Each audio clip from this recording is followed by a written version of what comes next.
Hello viewers, welcome to my channel. My name is Dr. DORCAS NGIGI. I want to teach you physics and the topic is floating and sinking. Okay, today we'll be looking at upthrust. Specifically today we'll be looking at upthrust. So we'll be looking at upthrust. So the question is, what is upthrust? Now, upthrust is a force, okay? And it's the force that is exerted on those objects that are inside a fluid. Upthrust is a force that is exerted by the fluid on objects that are placed in those fluids. Now, what is a fluid? A fluid is a gas or a liquid. So we use the word fluid to stand for liquids and gases. So we are saying upthrust is a force exerted by a fluid on objects placed on the fluids. Okay, so upthrust is a force exerted by a fluid on an object placed on that fluid. Okay, now a fluid is a gas or a liquid. So we use the word upthrust to stand for liquids and gases. So what are we saying here? It's very interesting that anytime you put an object inside a fluid, it will experience an upward force by that fluid. That is very important. And therefore, this upthrust force, depending on its size, will either cause an object to float on the fluid or to sink in that fluid. Now, there are two opposing forces acting on an object that is immersed in a fluid. There is the weight of the object, mg, and there is the upthrust force, which is directed upwards. Okay, now the weight of the object, that one is constant. It is the product of mass and gravity. And then there is the upthrust, which is also constant, because this upthrust for a certain object, that one is a constant. Now there are two forces here that are opposing each other. And we know that force is a vector quantity. Being a vector quantity, it means that it has directions. If the weight of an object is greater than the upthrust on that object, then we have a resultant force that is downwards. The resultant force that is downwards. And so our object is going to sink. Now what is to sink? To sink is to go inside the fluid. But if the upthrust on the object by the fluid is greater than the weight of that object, then it means this time the resultant force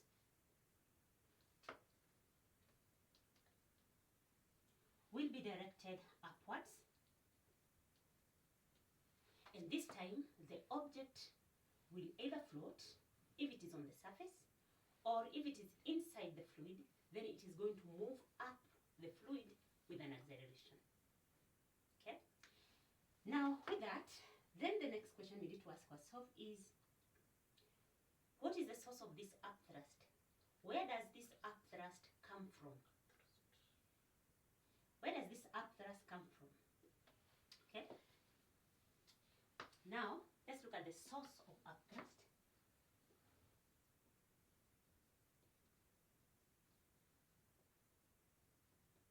Let's look at the source of upthrust.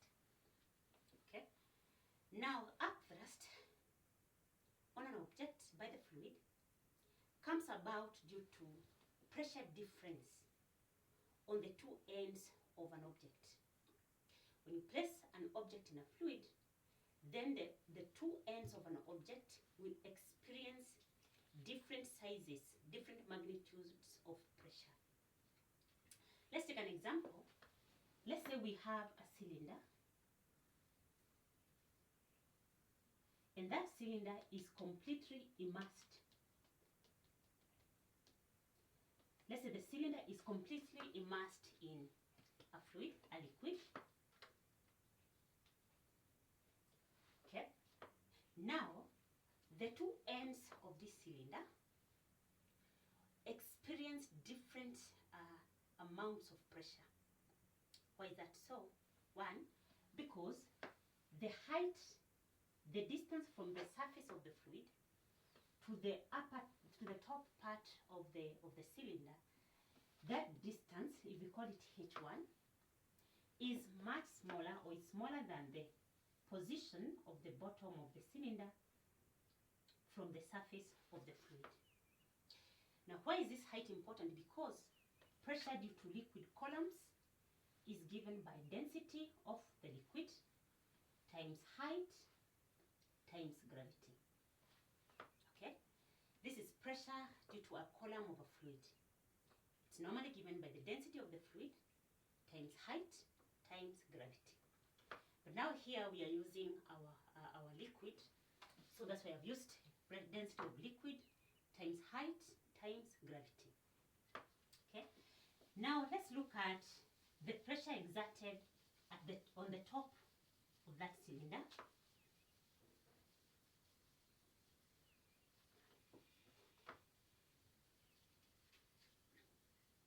So the pressure exerted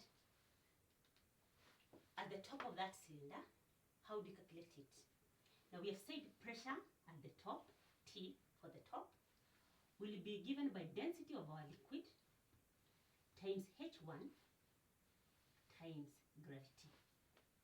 And remember, pressure acting at a point acts equally in all directions.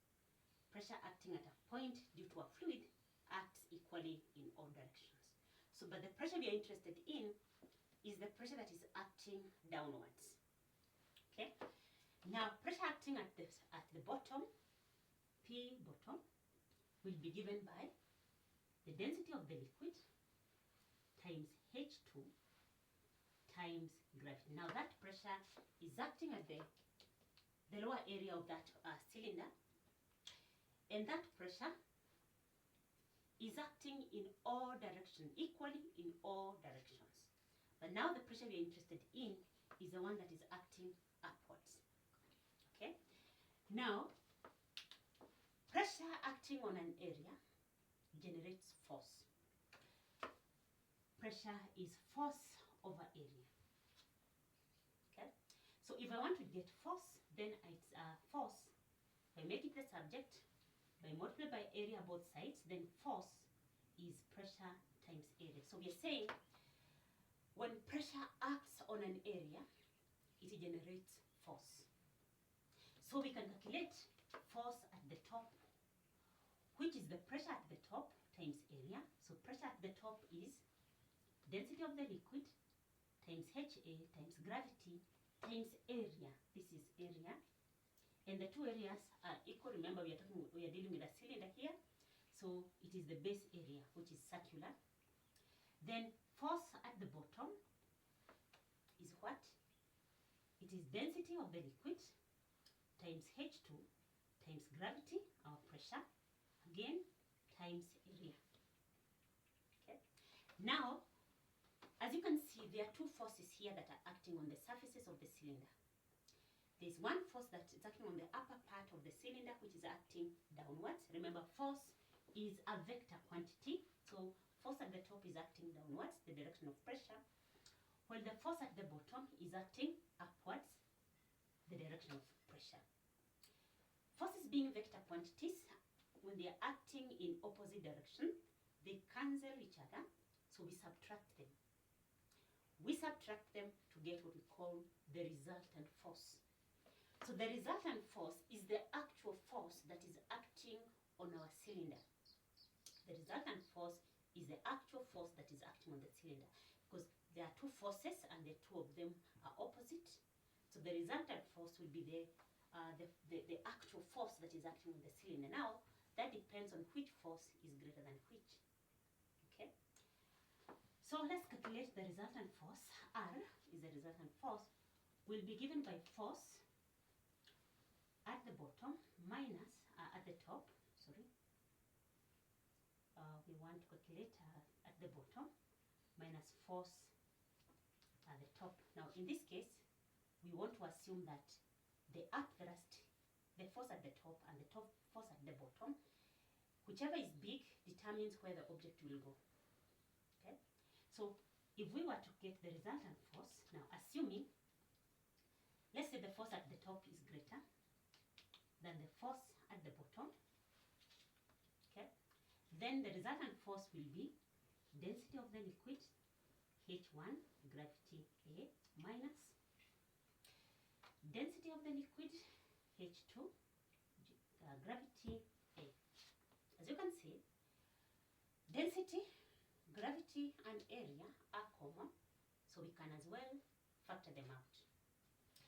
So we get the resultant force to be density of the liquid times gravity times area into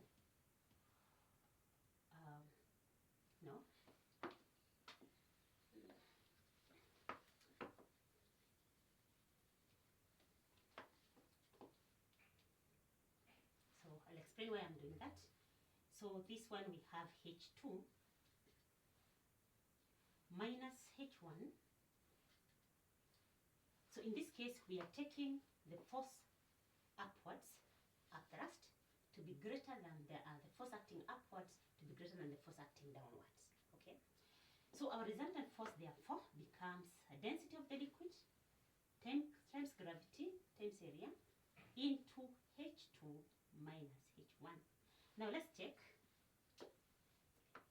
H2, remember every height is measured from the surface of the liquid. So height 2 minus height 1 gives us the height of the cylinder, the length of our cylinder. So I can substitute H2 minus H1 with length, or just H of the cylinder, height of the cylinder. Okay. So the resultant force will be density of the liquid times area times gravity times height, where height now is this length here, which is the height of our cylinder. Okay. Now we know that area times height, that one will give us volume. Okay. So our resultant force will therefore be density of the liquid times gravity times volume. Okay. Now here we have an equation where we have density of the liquid and volume. Now this volume here, we have used the height of the cylinder, and the area was the area of the cylinder, this area of the cylinder. So automatically whatever volume you have calculated there is the volume of the cylinder. So density is the density of the liquid, and the volume is the volume of the cylinder. So why am I going to this? Density times volume gives us mass. So our resultant force, R, equals to density of the liquid times volume times gravity. I've just rewritten the equation.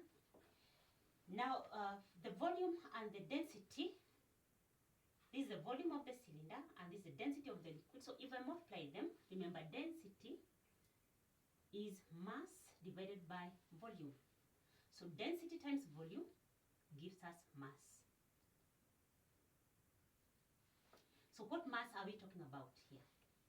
Is it the mass of the cylinder or the mass of the liquid?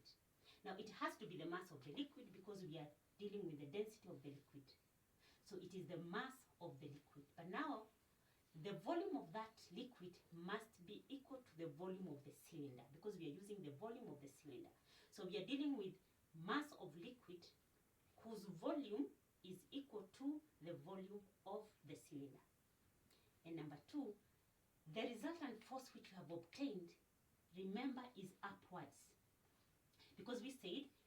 the second force, Ff at the bottom, we assumed was greater than the force at the top. So the resultant force is upwards. So that resultant force is our upthrust. So instead of R, I just put upthrust equals to the mass, because density times volume times gravity. Okay. Now we know mass times gravity is weight. But now remember, we are using mass of liquid. But mass of liquid whose volume is equal to the volume of the cylinder. So this will give us upthrust as weight of liquid. But what liquid? How much liquid? Is a liquid whose volume is equal to the volume of the cylinder. So upthrust is a resultant force. The resultant force, when we take the weight of the object and subtract the pressure difference, the force due to at the top minus the force at the bottom minus the force at the top, then due to pressure difference, then we get our upthrust, which after working out, we find that is equal to weight of the fluid whose volume is equal to the volume of the cylinder. So we can as well say that upthrust equals to the weight of the fluid displaced by the object. Okay, so upthrust is equal to the weight of the fluid displaced by the object. Now this fluid displaced, as we have seen, has the volume which is equal to the volume of the cylinder. And that is when an object is totally immersed in the fluid. But that is only when the object is totally immersed inside the fluid. So with that, let's do a recap. What have we said? What have we looked at in this lesson? Number 1, we have said upthrust is a force, and is a force that is exerted by fluids on objects that are placed inside those fluids. Number 2, the volume of the object that is totally inside the fluid is equal to the volume of the fluid that is displaced by that object. Okay. Now, the source of upthrust is the pressure difference on the two ends of an object that is placed inside the fluid. And that brings us to the end of our lesson. I hope to see you in the next lesson. Please don't forget to subscribe and like. Goodbye.